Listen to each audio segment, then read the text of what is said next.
saya yang disampaikan oleh moderator, seharusnya saya ini jadi ustadz,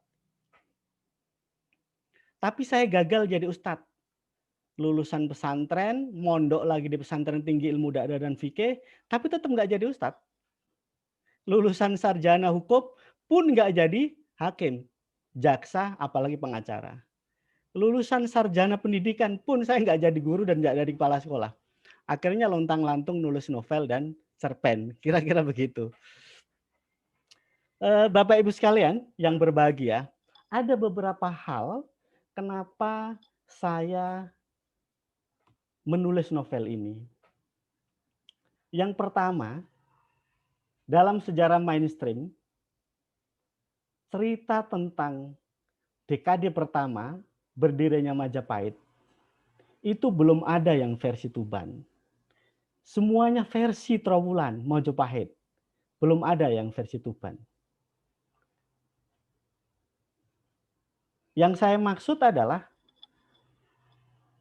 Ronggolawe secara khusus dan garis keluarga Wiraraja secara umum semua disebut pemberontak dalam sejarah mainstream, termasuk yang diakui dalam sejarah nasional Indonesia.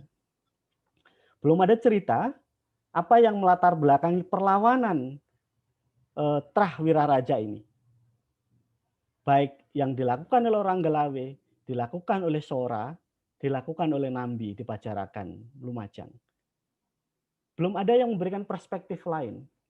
Padahal Bapak Ibu tahu bahwa sejarah, kata ilmuwan sejarah,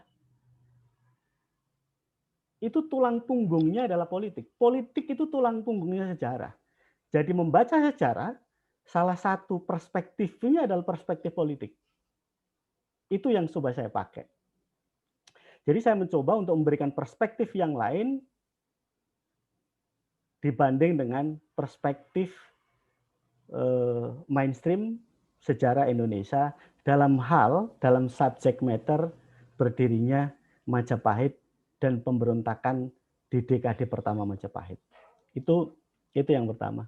Yang kedua, dalam sejarah kita, semua yang dianggap pemberontak dan kemudian kalah, itu digambarkan sebagai sosok yang temperamen, sosok yang kasar, dan seenaknya saja. Kalau Bapak Ibu tahu tentang sejarah perang Majapahit Wetan dan Majapahit Kulon antara Wirabumi dengan Ratu Suwita, itu Wirabumi digambarkan sebagai sosok yang jelek, degleng, wajahnya ancur-ancuran, pincang, dan lain sebagainya. Kalau Bapak Ibu juga membaca era Pasca Demak, penangsang yang kalah menghadapi Sultan Hadiwijoyo itu juga digambarkan kasar, kerisnya juga namanya setan, setan kober, yang saya tidak pernah percaya kalau Arya Penangsang punya keris namanya setan kober, karena keris itu diberi oleh Sunan Kudus. Seorang sunan, seorang waliullah, ahli fikih, tidak mungkin memulai keris yang namanya setan. Itu saya nggak percaya itu. Sampai saking jeleknya penulis pada saat itu, menjelek-jelekan Arya Penangsang, kudanya Penangsang saja dianggap sebagai kuda yang digambarkan selalu birahi, bahkan pada saat di medan perang. Nah, Ranggalawe itu juga digambarkan seperti itu. Di dalam sejarah yang banyak dikutip dari Kidung, Ranggalawe ngamuan, kasar, hanya ingin merebut kekuasaan, gila jabatan, ngamuk, sampai bunga-bunga di depan Istana Majapahit dijungkir balikkan dan lain sebagainya. Kira-kira itu gambaran para pemberontak. Saya ingin memberikan perspektif lain tentang itu. Itu alasan kedua, bahwa semua tokoh di masa lalu yang kalah dalam persaingan politik dan perebutan kekuasaan selalu digambarkan jelek. Yang ketiga, nama Ranggalawe ini sangat terkenal. Kalau Bapak Ibu menelisik sejarah nasional. Ada dulu namanya Laskar Ranggalawe pada saat perang kemerdekaan.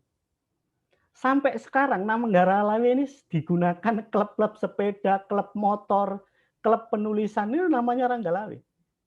Bapak Ibu akan kesulitan menemukan nama Raden Wijaya dalam klub sepeda. Klub sepeda Raden Wijaya, jarang kita ketemu. Saya sendiri nggak pernah dengar. Tapi kalau klub sepeda Ranggalawe ada. Klub motor Ranggalawe ada. Sampai kalau Bapak Ibu tahu, di Jambi itu ada makamnya Raden Ranggalawe. Lu saking terkenalnya. Bisa dibuktikan secara arkeologis atau tidak, tapi ada. Saya dikirimi gambarnya. Gitu. Dan yang terakhir kenapa saya menulis, dan ini sebenarnya menulis umum ya. Kenapa saya menulis Ranggalawe dan terutama saya berusaha untuk menulis. Yang pertama, saya bukan anak kiai, saya bukan hanya ulama, saya juga bukan anak sultan. Kata Imam Ghazali itu, kalau Anda bukan anak kiai, Anda bukan anak ulama, Anda bukan anak sultan, menulislah supaya dikenang pada masa yang akan datang. Kalau saya anak ulama, saya anak sultan, saya nggak perlu nulis. Sebab nama saya pasti mengikuti jejak orang tua saya. Itu, Bapak Ibu sekalian. Nah, mari sekarang kita mulai terkait dengan materi ini. Seperti tadi disampaikan oleh Mas Mujahdi, seluruh motif dan rangkaian cerita novel Ranggalawe itu bermuasal dari perjanjian Sumenep.